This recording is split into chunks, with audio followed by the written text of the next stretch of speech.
of all the poor things I used to do. I don't do no more, for the Lord's made a change in me. Hello, this is Melissa. It is Real History on January the 4th, 2024, and today I am joined by Matt from the upper west part of British Columbia in Canada, and Matt hails originally from Poland.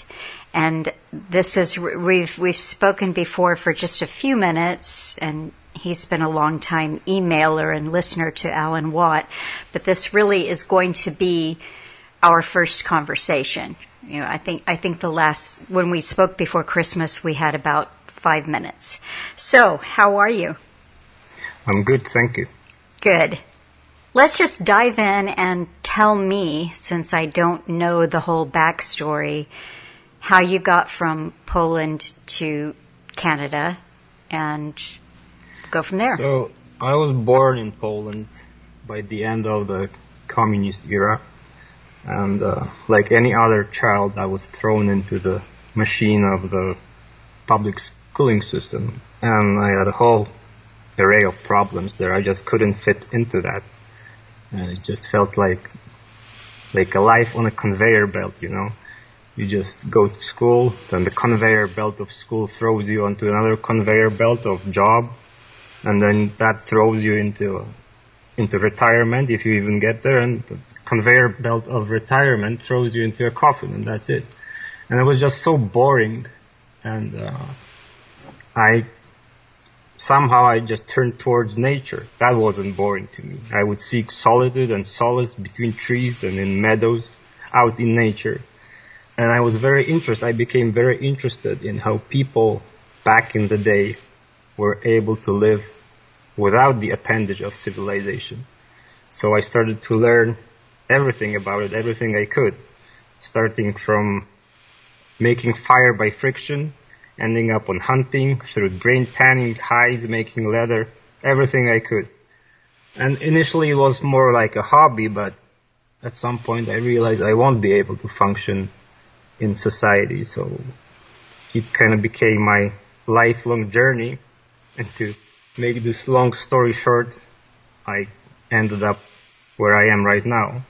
So I have a small property. I live off-grid. I have no electricity, no running water. I do a lot of hunting, fishing, and I grow a whole bunch of animals. Okay. And also I have a big garden. Last year we harvested about 1,000 pounds of potatoes. Oh. I sell most of the vegetable, or try to sell it, because I guess people still prefer the pseudo food in colorful boxes than the real thing. And whatever I don't eat, whatever I don't sell, I feed to the pigs and other livestock. Okay. How long have you been in Canada? I have been here since 2009. Okay. And initially I had to get a job because we did have a property in Poland. I even built a log house down there, but it was just a bureaucratic nightmare. Like probably the whole Europe is like that. You cannot do anything down there. You cannot pick up a stick in the bush and throw it in your stove because it's the property of the national forest, and you cannot own a crossbow. Hunting is just makes no sense because you'll probably spend as much money on it in store. I mean, buying meat than hunting. It just wouldn't make sense. So when the opportunity appeared, I grabbed it and ended up here. I knew I'm going to have to work a job, which is something I didn't want to do, but I just, clenched my fist, and we saved up enough money. I never intended to take a mortgage from a cockroach bank, and we bought it. We're debt free, and I'm pretty much living my dream. I never even thought this is going to happen, but I am. What I didn't learn until, I don't know, maybe it was a year ago or so in an email correspondence, that you had a wife and a son.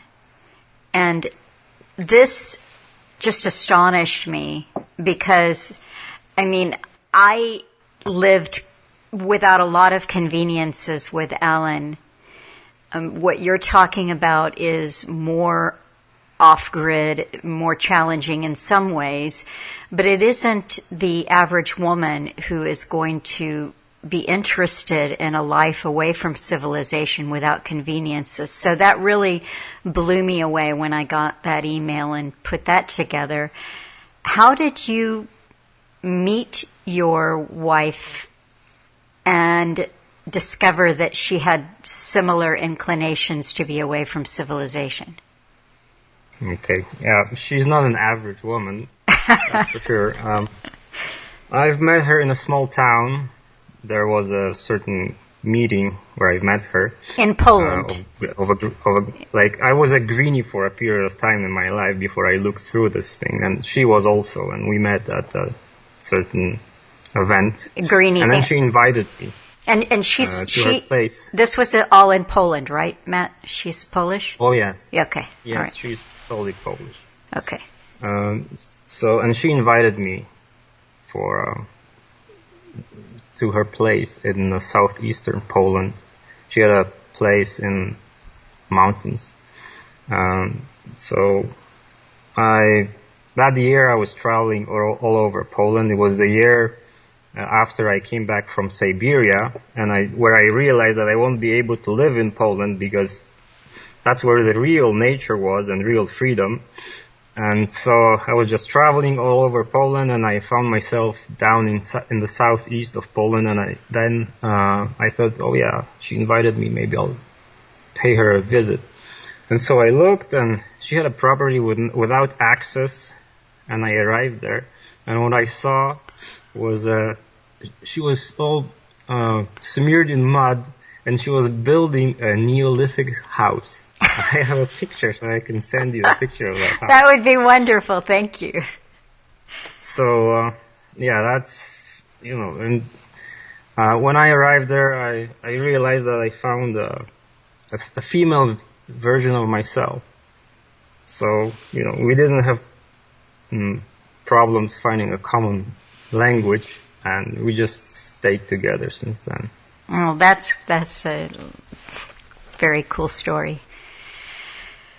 Then the two of you decided, got to get out of Poland. No. Then okay. we decided to, we were planning to develop a farm in Poland.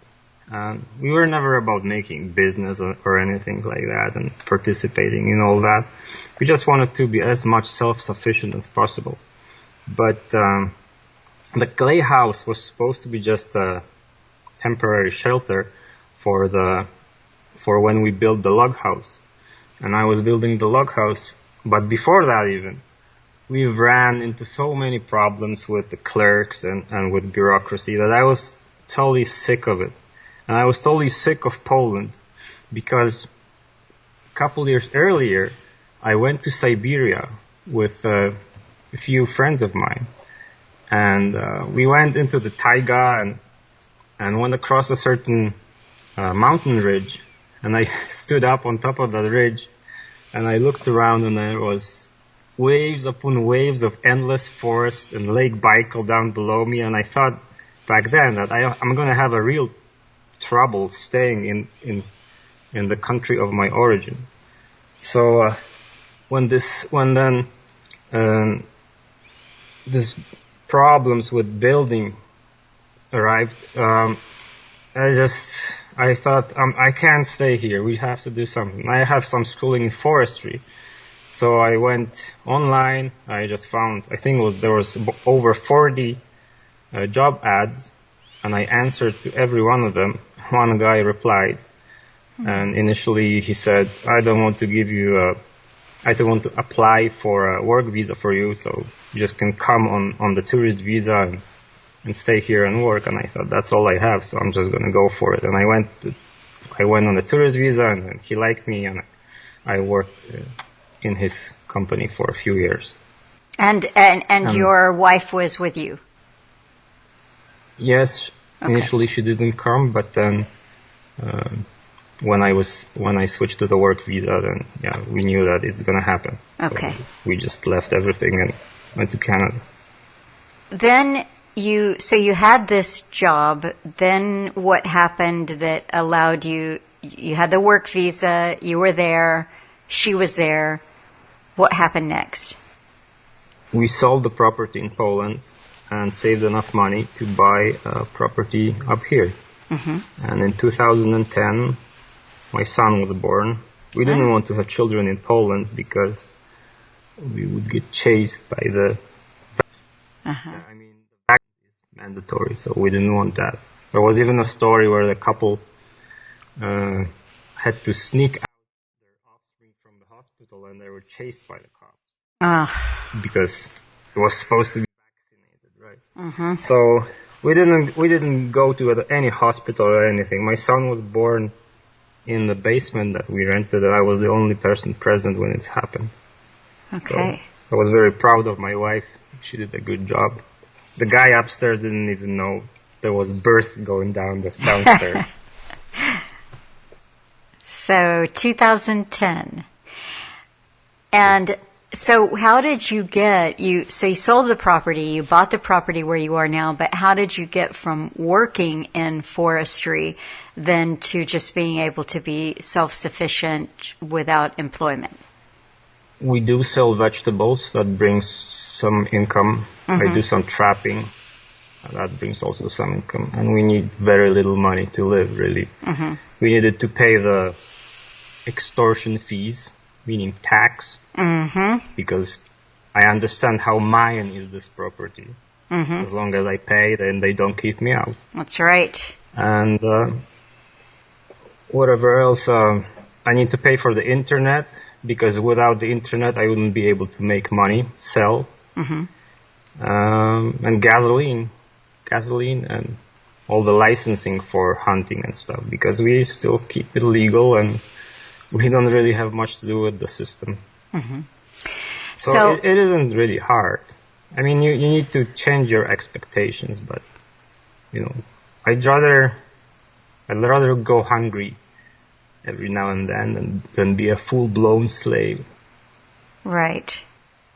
Your son is also unusual in that he doesn't need Game Boy and, he's not a gamer. No, not really. He isn't. He jumps from one great passion to another. The last one is flint knapping. Ah. And he did it. Actually, I was surprised, but he was able. We don't have the right stone here for that, but he was able to do some really nice arrowheads with bottoms of just glass bolts. Neat. That's neat. So he's not caught up in any part of the things that other children are interested in. No, I wouldn't let him. I wouldn't let him because I know it's not for his benefit. Mm-hmm. I mean, I wouldn't send him to school worrying that he will, come back without his genitals or something like that. I mean, we're living in a zoo right now. We are. Yes. It's hold on. He actually, when I was working, I had to send him, because then my wife went to work. When he was a little older, I had to send him to school and he was there for 2 years. So he learned how to swear, and and I found out one day that they went to a park and they were hugging trees. Oh no. Yeah. And then he concluded himself that he thought he was getting more stupid because of this school. He said that he came to that conclusion. Yes. And actually, how can a child not get more stupid? What value is there in putting your child amongst the people that are equally young, silly, and not knowing anything? Right. Yeah. That's true. Well, this is just I want to get more into your day-to-day life, and you told me before Christmas that you were off to slaughter a pig. So I want to come back to that, but before we go further in your life, I wanted to just hear how you came to discover Alan Watts talks, when that was, what was going on. I mean, obviously you have lived a life away from civilization for most of your life, so it's not unusual that you would gravitate towards thinking outside the box. But yes, I was late to the internet, and I found Alan in 2009 when I came to Canada. I was making Polish subtitles for a documentary called Don't Talk About the Weather, and Alan's voice was inserted into that documentary a few times. And I was in contact with the maker of the movie, and I contacted him and I asked, who is this person? Because he sounded so different, right? I mean, when you start discovering those things, you run into the usual reptilian stuff and the hysteric Alex Jones, and I actually listened for a while to Alex Jones because he wouldn't mix in nonsense into his messages, although it would bother me that, you know, he presented that information like some kind of a hysterical 13-year-old, or it was just a little ridiculous. And you know, when I heard Alan and then I went to his website and I looked at that website and I didn't like it at all. Initially, I didn't like the look of it. It just looked like, well, maybe I won't say that, but no, that's okay. No. It's somebody else said it looked like. I think somebody threw up a box of crayons or something. You know, so I've heard it all. I thought that somebody puked on my screen when I opened the website. But and then I listened. And I actually thought this is, but then I realized this is good because this person doesn't care about the looks of it, you know, like the simplistic logo and the character of this website. And I thought this is something big. And you know, I started listening, and it was amazing. I mean, I thought at the time that all this whole alternative media movement should just hold this guy microphone, you know, because nobody presented this information. Nobody put everything into context the way he did. There was some good information out there, but nobody presented the big picture like he did. Yes. Yeah, I know exactly what you mean about, you know, holding the microphone for him, because you know, I think that anybody, myself included, anybody that puts something out there, that's great. You know, okay, good for us, good for you for doing that. But sometimes when I listen, especially to other hosts, and there, you know, I mean, dozens of people who talked with him over the years, so many of them just talk and talk and talk and talk and talk, and they don't listen. And they interrupt, and sometimes they're argumentative. And I find myself always going back to the same question. Do you not have any idea who you're listening to? I mean, are you so filled with ego and self-importance? It's just amazing to me. But, you know, it's a lot of people who have their own shows, many people who have their own shows want to come across as being expert, and I don't know, it colors their ability to discern the absolute depth and breadth of Alan. And that's what I loved about Alan, that I felt that this is just about the message and nothing else. Mm-hmm. This is just about the truth. And, you know, there's no really truth that is bad or good, or I don't understand people that say, I don't want to know that. Mm-hmm. I just don't understand it, because truth is your survival. If you don't know the truth where I am, if the deer doesn't want to know the truth about what the wolf is up to, he's gonna die. So, and have you read Escape from Freedom by Erich Fromm? I know the book. And it is possible that I read it, but if I did, it would have been so many decades ago. Yeah. Anyways, he even goes as far in that book as saying that truth is a weapon. It's your weapon to use. You have to know it, because if you don't know it, you will not make proper decisions in your life. That's right. Just like you see those protesters or any kind of protest. If you think about what is that? It's a bunch of people asking the master and telling the master, I don't like how you are running my life right now. Please run my life in a different way. Mm-hmm. So how about you take your life in your own hands and run it yourself? That's right. That's right. I think Erich Fromm, was he not part of the Frankfurt School initially? I think I remember reading that he was and then kind of broke away. I don't know. Yeah. Interesting. No, but that is something that Alan would say, which resonated with that quote you gave me from Fromm just now. He said the truth is neutral. Truth doesn't care whether you like it or not. Truth is.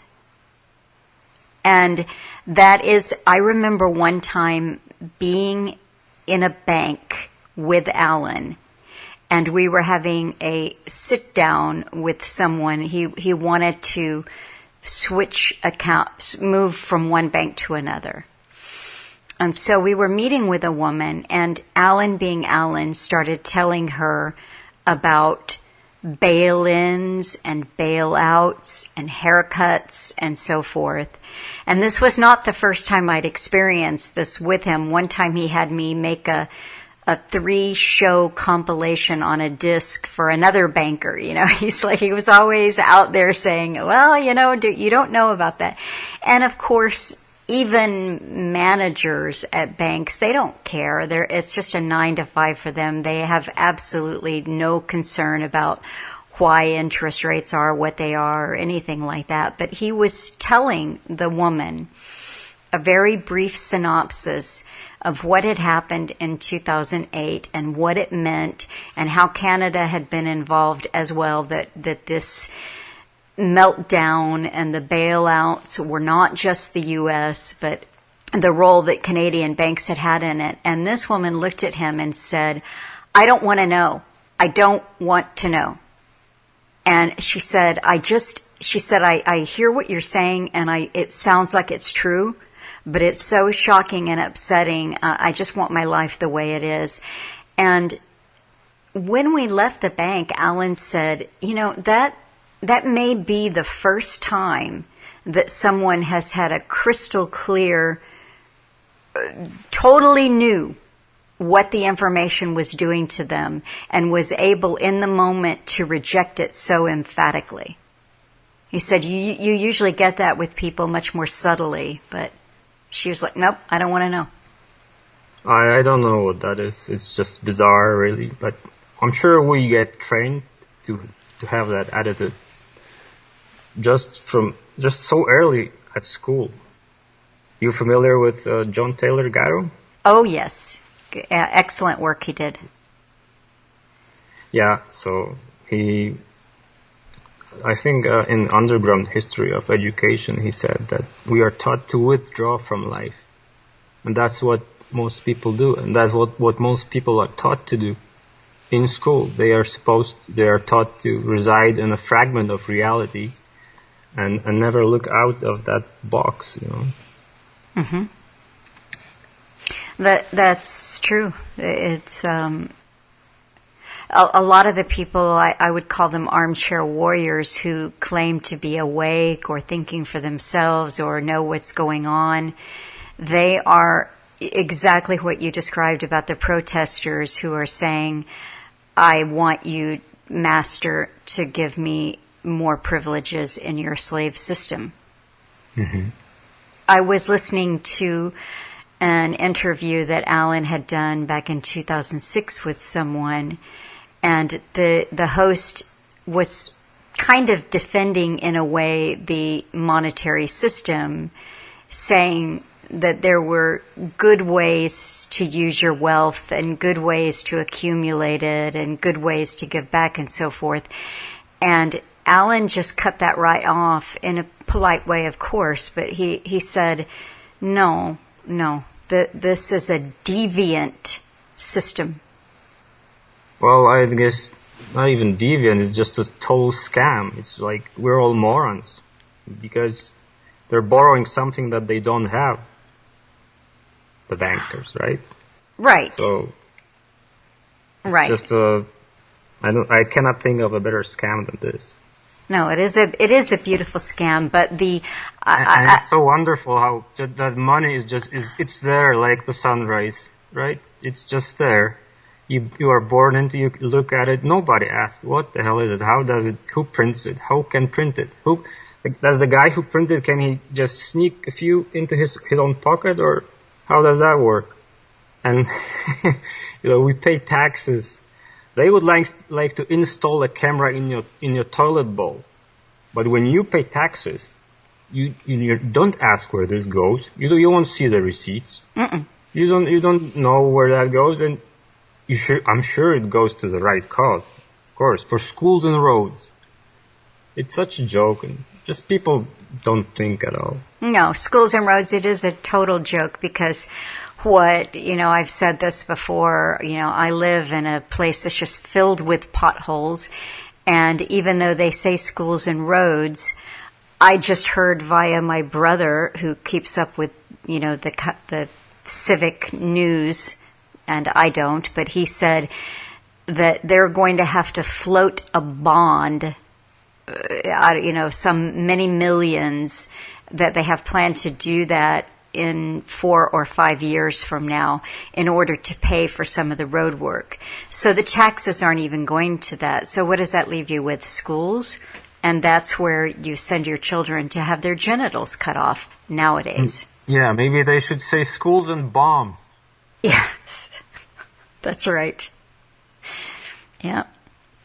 You told me when we spoke before Christmas, you said you needed to hurry up and get off the phone because your generator was going to go down, or you had to turn off the generator. So do you want to talk about how you give yourself the few hours a day of electricity and when that is and how that works?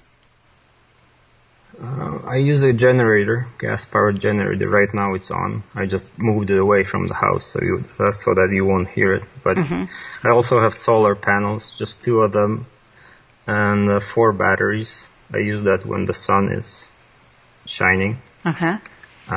But in general, I don't spend much time on the computer. Okay. I prefer to be out there doing something. And the generator, what other needs besides computer does that provide for you in the small window that you have it open, running? My wife got hold of a washing machine from a trailer, so she can use the washing machine. So that powers the generator sometimes powers the washing machine. Mm-hmm. And apart from that, we have LED bulbs for lighting, so we don't sit in the dark or buy candles when the evening arrives. Mm-hmm. And that's pretty much it. Okay. And then your food storage. I have a root cellar for the vegetables. I built it 2 years ago. My food storage is a big tripod where I hang my meat and then I let it freeze. And I also have some canned meat for when hunting isn't good. And we do a lot of hunting in the season, so we get fresh birds and bears. We eat bears. Really? We always kill them in the fall. Yes. I don't hunt for anything else than food. I don't care for, mounting that stuff on my wall and it just collects dust and I don't mind people doing that. People think that, this guy just, he kills those animals and stuffs them and puts them on the wall, but it just doesn't work like that. There's a whole bunch of emotions and memories related to every hunt, and he doesn't hang it on the wall because of that.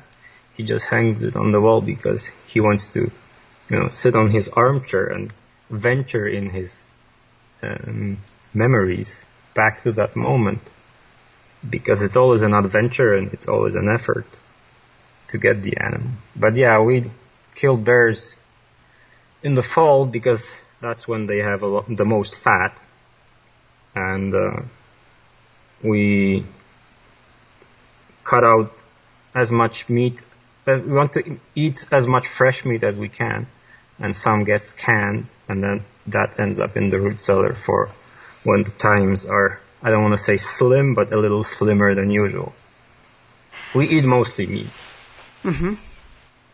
And fat. Fat. This year was terrible for bears because of the drought. There was no berries.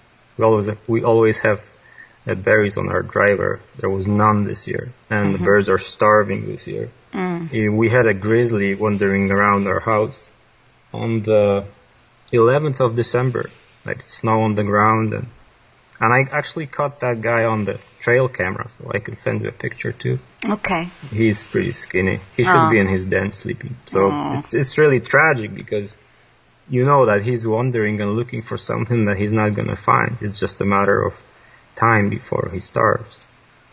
Right. So yeah, apart from bears, we eat moose. There aren't many deer around here, and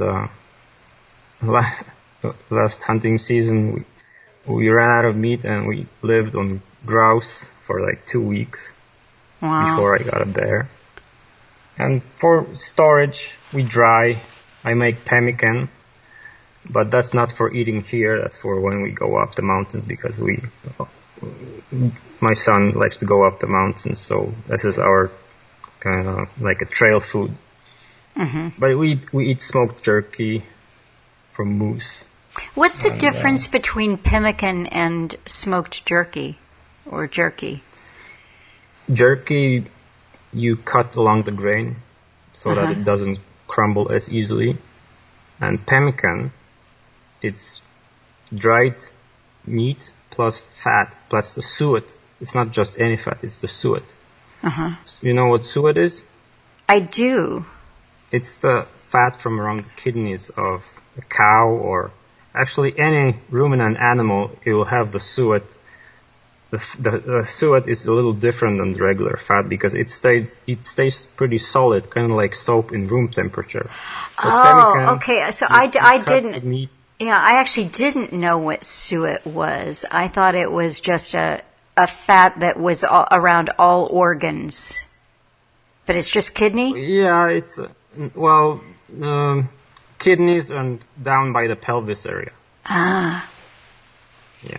I don't know. There's a fat around the stomach too, like a little net, but I don't know if that will behave the same way as suet does. But anyway, pemmican, you cut the meat against the grain, like cross-cut the meat, so that it crumbles really easily. And then when it's dry, you powderize it. I just do it with... another thing I run with my generator is the blender or food processor. So you powderize that, and you pour melted suet over that, and it solidifies into kind of like a soap filled with dried meat. And that's what you take with you when you go up the mountains. And then just break it off into chunks and eat it. No. That will give you total and horrible acid reflux. You have to have a pot. You can eat a little bit of that, but you have to have a pot, and you go up there and you gather what you want to eat, or you hunt, and then this is the kind of the basis for your meal. You put that in the pot, you melt it, and then throw whatever else you gather or you killed and eat that. Or you can either eat it by itself, but don't eat it raw. Okay. All right. Interesting. You mentioned the other day that you were going to get some sheep and get rid of some goats? Yes, we're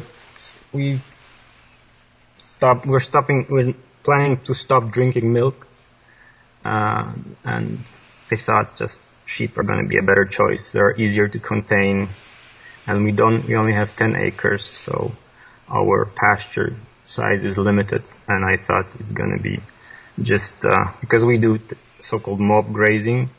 You enclose a lot of animals in a small area and just keep them in there for a day. Then they clean out everything, they fertilize it, and the next day you move the pen over to the fresh spot. And that way you'll get a better usage of land.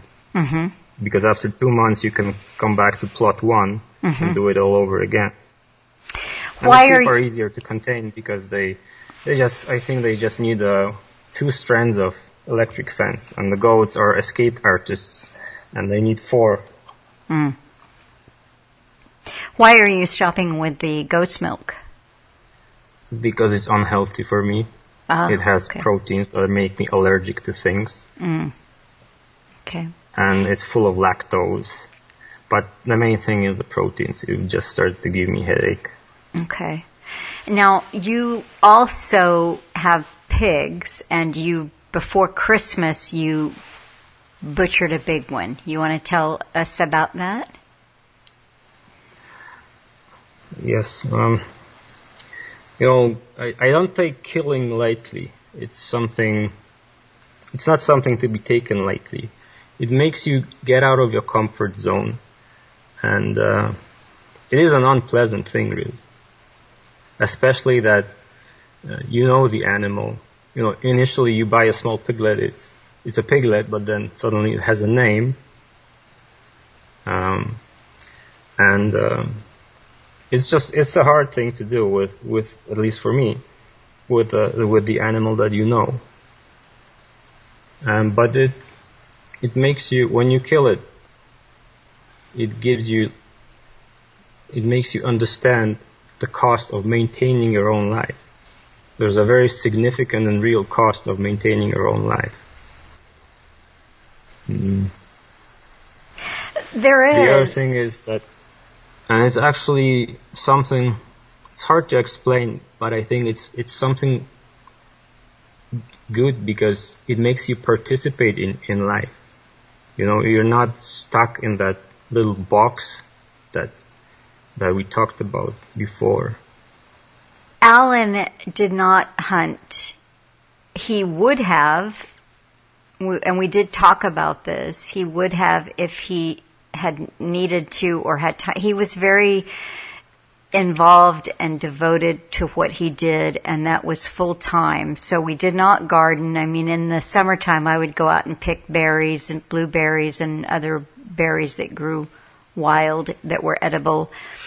I picked the fern fronds in the very early spring. That was always exciting because that was the sign of spring.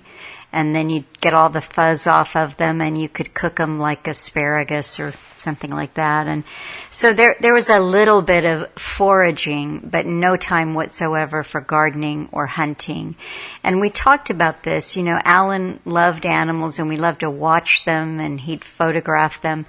But he knew that he would, if he needed to, hunt or fish or, take the life of an animal, that was just life. And he also said that there is actually something dehumanizing about going to the market and buying an animal that has been slaughtered and butchered and put under cellophane, under plastic wrap, because you're not actually connected to that life and death process. So it becomes meaningless to you. Yes, I agree. But was he against? He wasn't, I guess, against hunting. No, he was not. Those pictures of Alan playing his guitar, and there's a beaver and a moose. No. He was not against hunting. He just, he knew that it would be hard to do for him psychologically, but he had hunted before. I mean, he in other words, he had hunted earlier in his life. But for him, it was, there he was in a place in his life when he was out of the system. He wasn't speaking publicly. He had the time to do that, and he was in more of a self-sustaining survival kind of lifestyle. Why does he choose Canada? Like, wouldn't it be better for him to live in, I don't know, Costa Rica? Well, Scotland isn't particularly warm. I don't think warm climates were necessarily, he wasn't really drawn to being warm all the time in that way, like comfortable. And he had spent a lot of time in Scandinavia, Norway. I don't think he ever considered going to a paradise kind of climate. We did talk about the idea that you don't kill just for the sport, and that there is something there that is hard to do, hard to kill an animal that you have raised. But getting past that, how long does that pig supply your food needs? For a month. Okay. And you said for a month, and we try to eat everything fresh, so the bacon gets eaten last because you salt it and you hang it, and then we try to freeze the pig and just cut off slices, and that takes us about a month. Mm-hmm. Then, when you did have other things like goat milk in your diet, you're just keeping that at room temperature because you don't have refrigeration? No, we have a spring here. This property was a homestead. It has a creek, and when the creek gets muddy, it has a spring right next to the creek. And the spring water it comes from deep underneath the ground because the water temperature is always 4 degrees. Whether it's plus 30 or whether it's minus 30, it's 4 degrees. So we put everything into containers and use it as a fridge. Just dip it in the creek, cover it in the spring, and cover it with plywood or whatever, and then it just sits there. That's our fridge. We don't have a freezer, but that serves us as a fridge. Mm. Do you fish at all? I do some ice fishing, but not this year because there's no ice on the lake. Yeah, we do catch lake trouts, and then part of the lake trout is used as a bait for burbot. I don't know if you know that fish. No. Burbot with a B. Burbot, no, I've never heard of that. Is it good? Very good, yeah. It's probably the best fish. Very ugly and very good tasting. Oh, interesting. What I'd like to hear from you've described from your early childhood a sense that you didn't really fit into civilization, a love of nature, finding in your wife someone who was like you in attitude and life. How did the two of you get away from the greening and sustainability thinking?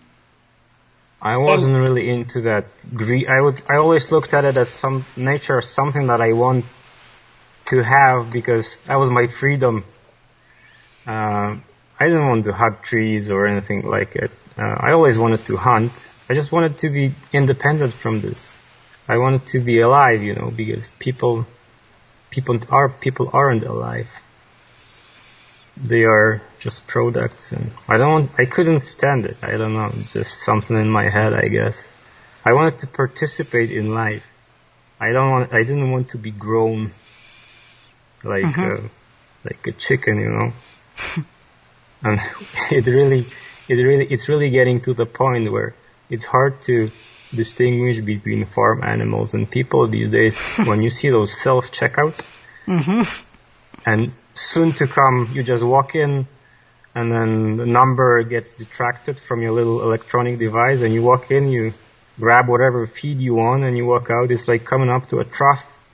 It's like you're a horse, you're pulling a wagon all day, and then you come to a trough, you get a sip of water, and you can do it all over again. next day. Mm-hmm. That's So I don't know. It's difficult to explain. I was hurting all the time. I didn't like the activities that they would make me do. I just wanted to do my own thing. Well, I wasn't interested. Plus, it all just seemed so stupid. It's like, let's say, voting. And I looked at it when I was 18. I never voted in my life because I could see that this is nonsense. When they changed the system to democracy in Poland, I saw one party, they got in, they stole and did everything wrong, totally compromised. Then the next party, they got in, and they also got completely compromised. And then my time for voting came. And my parent asked me, who are you going to vote for? And I said, no, I'm not going to vote. And she said, well, only uneducated and primitive people don't vote. And I told her, no, I think it's the exact opposite. And I never voted. But I looked at it at that time because there was the third election coming in. And just the party that got so compromised, they just put out a few new faces. And now everybody's voting again for that party. Mm-hmm. So it's like you're going down the highway and you catch a flat tire. You come out, look at your vehicle, you take a bubble gum, stick it in the hole, you pump up the wheel, and then pop, it blows off. So what do you do now? Well, and then, okay, I'll use the duct tape. You put the duct tape on, it doesn't work. So what do you do for the third thing? You go back to bubble gum, right? And that's what voting is. I just don't understand how people can do it. And not see it. Yeah. But you could hear the weapons of mass destruction and war in Iraq, and everybody knew that this was all a big lie. They went to their TVs, the TV lied to them, and then 2 years later they will go back to the same TV and expect to hear the truth. So how does that make sense? I mean, we're living in a madhouse. Mm-hmm. No, you can say so many of these stories. Like with Dr. Fauci and the pandemic, the guy said there will be an outbreak, and then there is an outbreak. So what do? We take this guy to the dungeon, beat him into pulp, and ask him, how did you know? Or do we hail him as a science expert and ask for advice?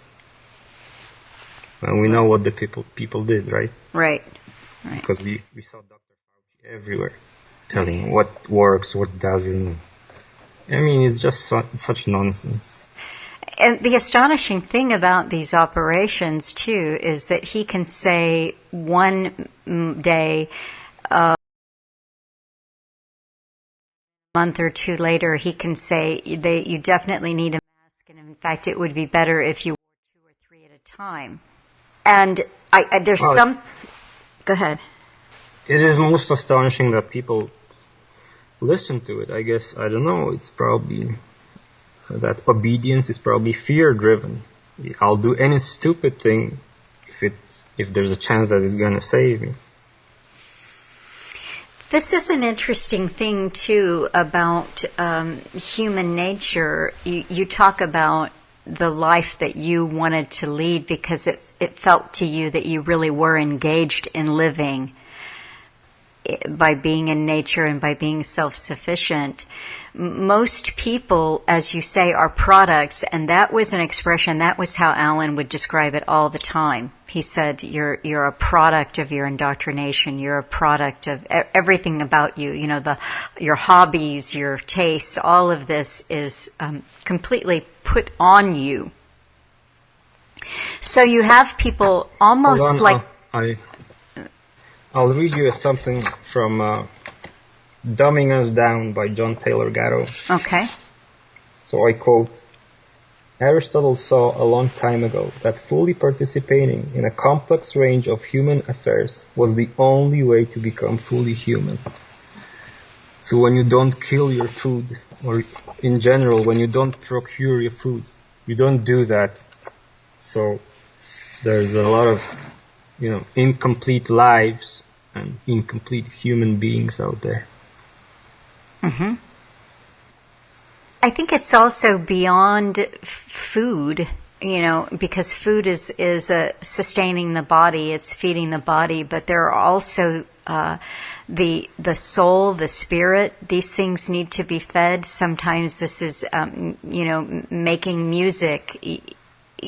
Even primitive, so-called primitive people made music and had entertainments.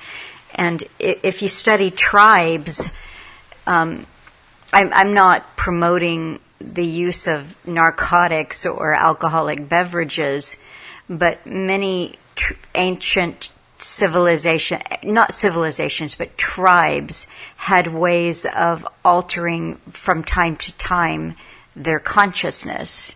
So you wonder, was that an important thing to do? But this was a tribal thing. It wasn't given to you like I needed to get something from the store the other day, and I passed by the section where they had sheets, and they had CBD oil infused sheets.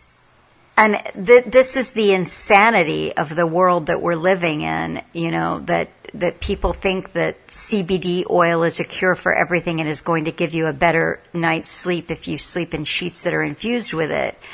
But tribes did, even turn their spit. There's an African tribe that turned its spit into a fermented beer type drink.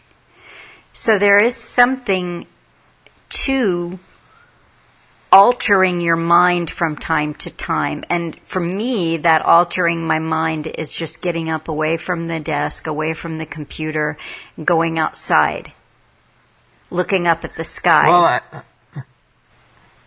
I don't know if I can fully agree with what you said, because actually with food, with procuring your own food, starts your contact with nature and with reality. And I know I won't be able to explain it, because you would have to kill your own animals and eat them. But you are in contact with nature, and that has been the biggest teacher really in my life. That was just nature. And nature has a lot of lessons for you.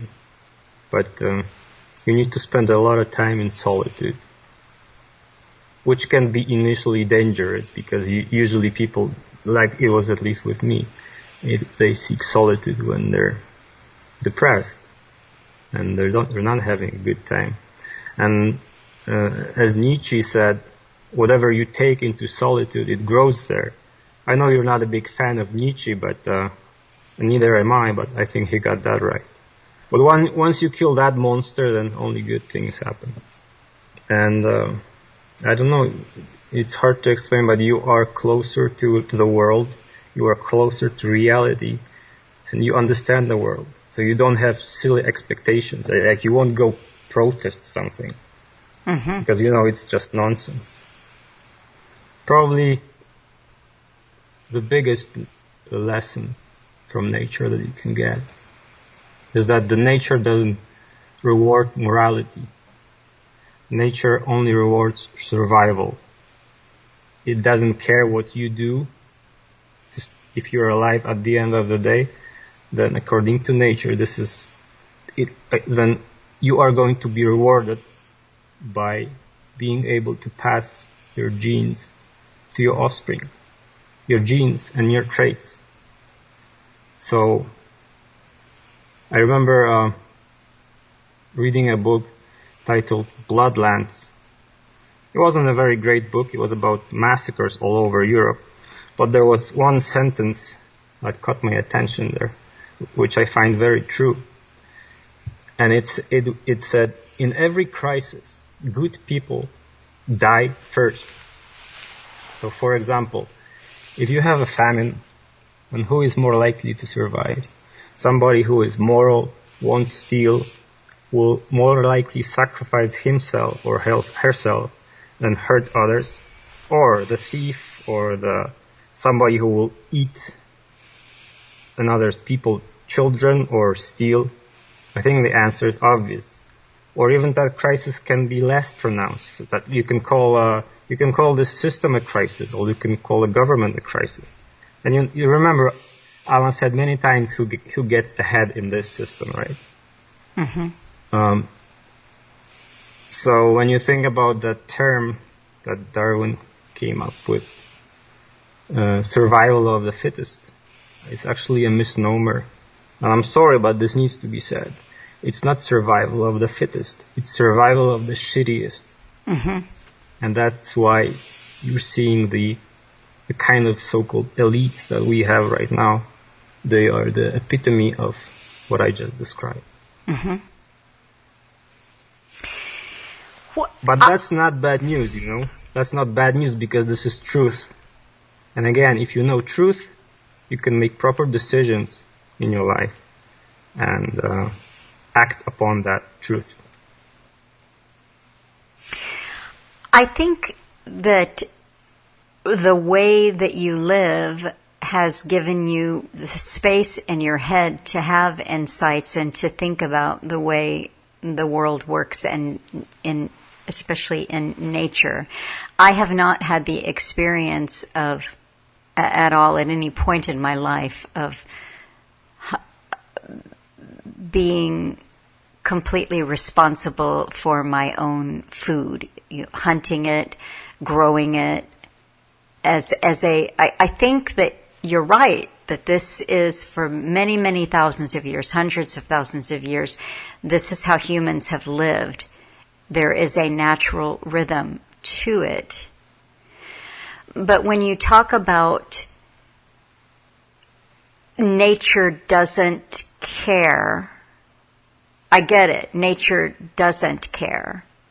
But in a way, and this is just something to think about that occurred to me, in a way, the natural world is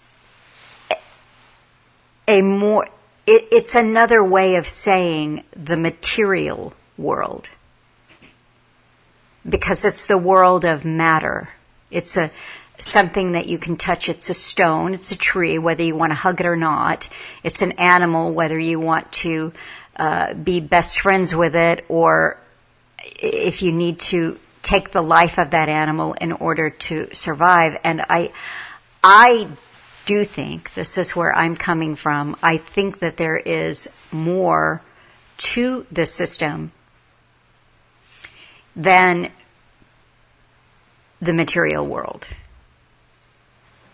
I don't think there's any. Well, I don't know. I don't know if there's anything more to the system. This world and this reality is, let's say, my place of operation. I don't know, and I don't follow any religions, you know. To me, it's just hopium. It's nothing else.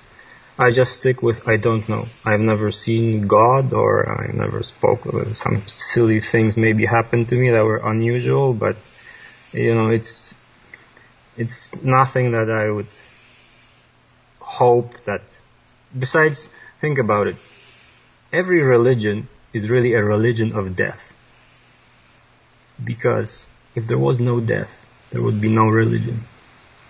And another thing is, which actually I find strange about religions, is that why people, when they think about God, why people think that God is benevolent.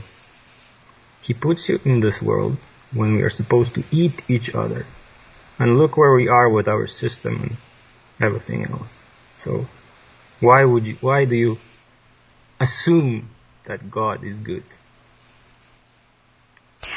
I haven't made that assumption. And I know why. Because it's easier to think that you're going to be in paradise, you're going to be somewhere, you're going to be in a good place, then you're not going to be anywhere. You're going to be where you were before you were born. Isn't that a nicer thought? It's hopium. And I say I don't. I don't know. I don't know. I mean, you know, Alan would always say, and I have gone the same way too, I can't speak of God or religion in the same way that other people do, or have hope in a paradise. I can go by my experiences as he did his, that right here, right now, for him, there was more than what met the eye. There was more than what could be observed in nature by the normal everyday senses. Maybe. I don't know. Well, like I said, it has to be your experience. Okay, but what kind of experience? Well, that is one thing that I can't share with you. As Alan said repeatedly to me, that you cannot share your experiences with another person because they won't understand. I'm sharing my experiences with you about killing animals.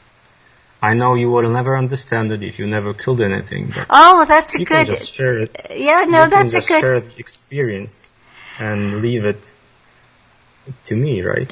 Oh, that's a good thing, and maybe off the air sometime I would share an experience with you. I think when you're talking about something that is because the world of imagination allows people, the way that we've been, maybe you could call it John Taylor Gatto's dumbed down, but the way we're dumbed down, people can still imagine a life in which it's them surviving in nature, and they take the life of an animal and they skin it and they learn how to make leather and they learn how to make suet. They learn these skills to survive. But the part of our mind that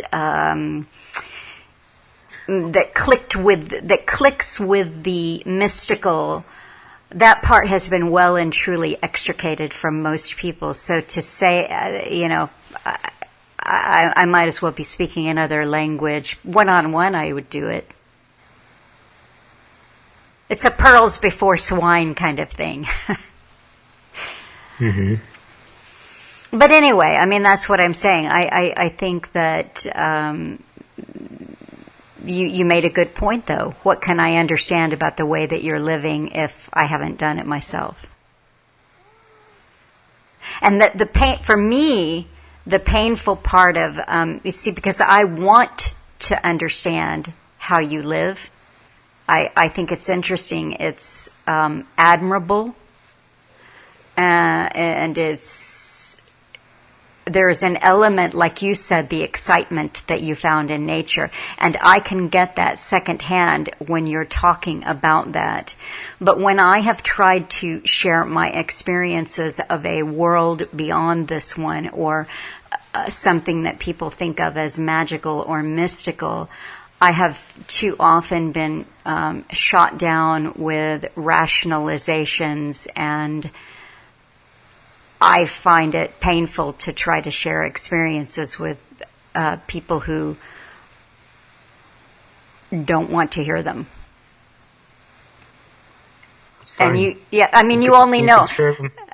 I mean, off the air, we might find, this is the first hour that we've spoken, so if we had a longer conversation sometime, I might find that sharing with you wouldn't just shoot it down out of hand and say, oh, let me give you the rational material explanation for what you experienced.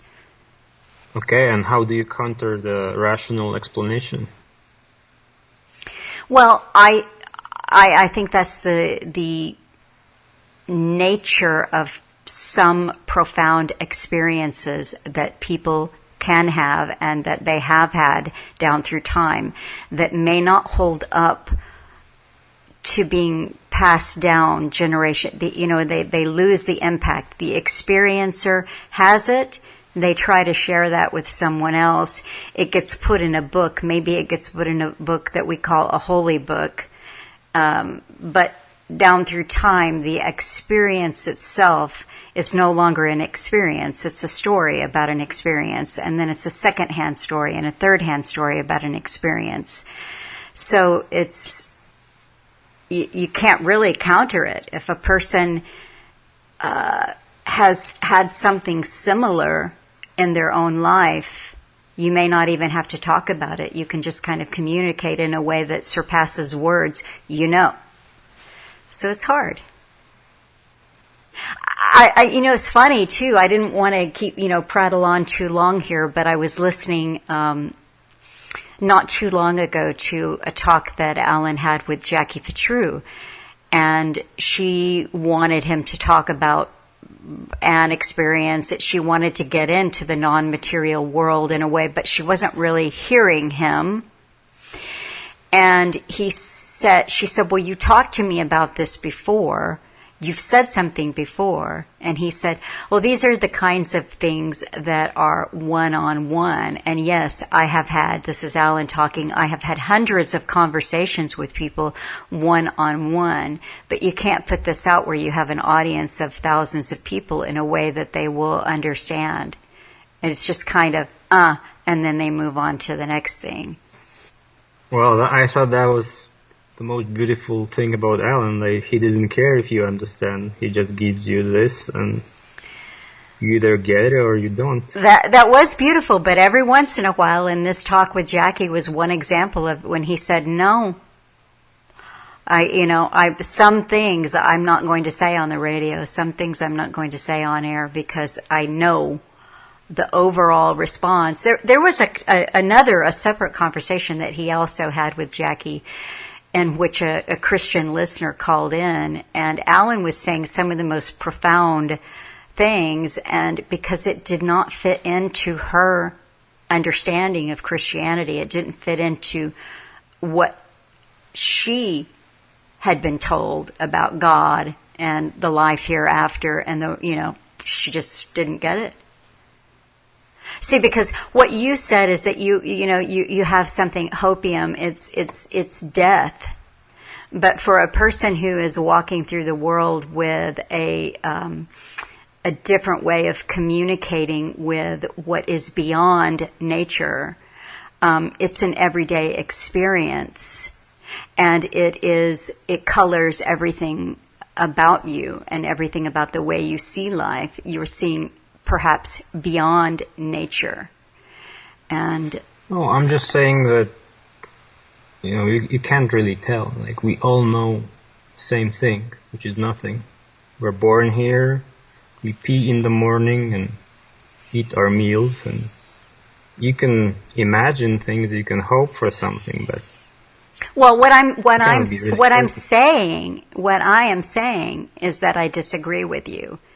See, because just as I can't know the things that you know because of your years of living within nature and surviving, you can't know what I know, which may not be my imagination. But because those are... I'm fine with that. Yeah, that's...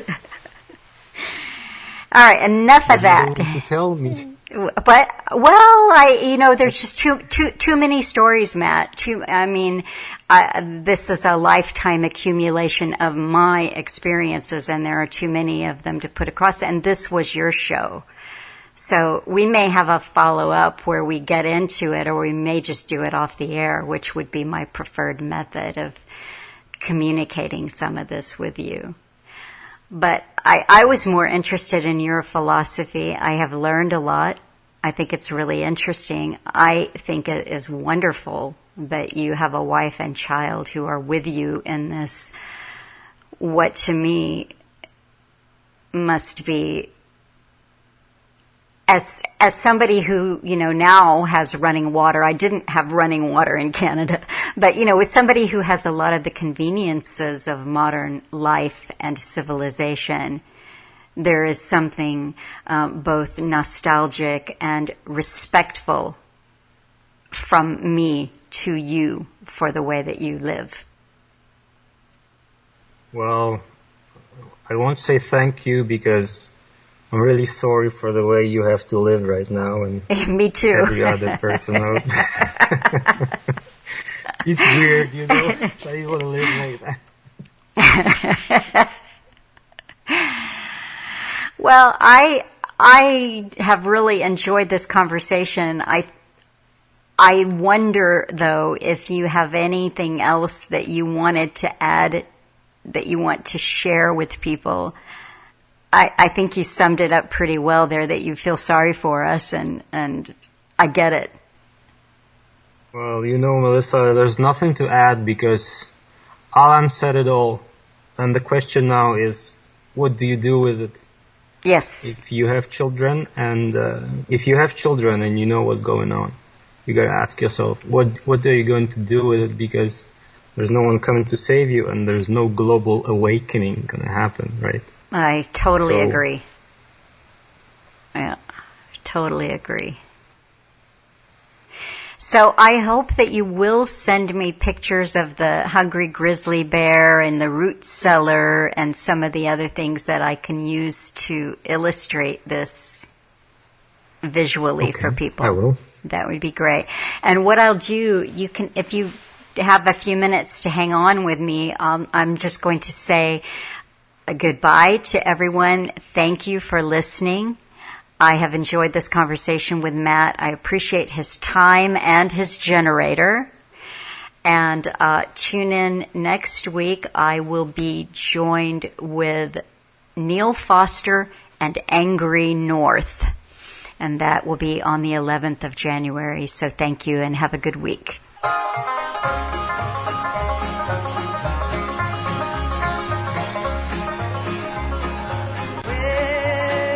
I've got something that the world didn't give me, and the world cannot take it away.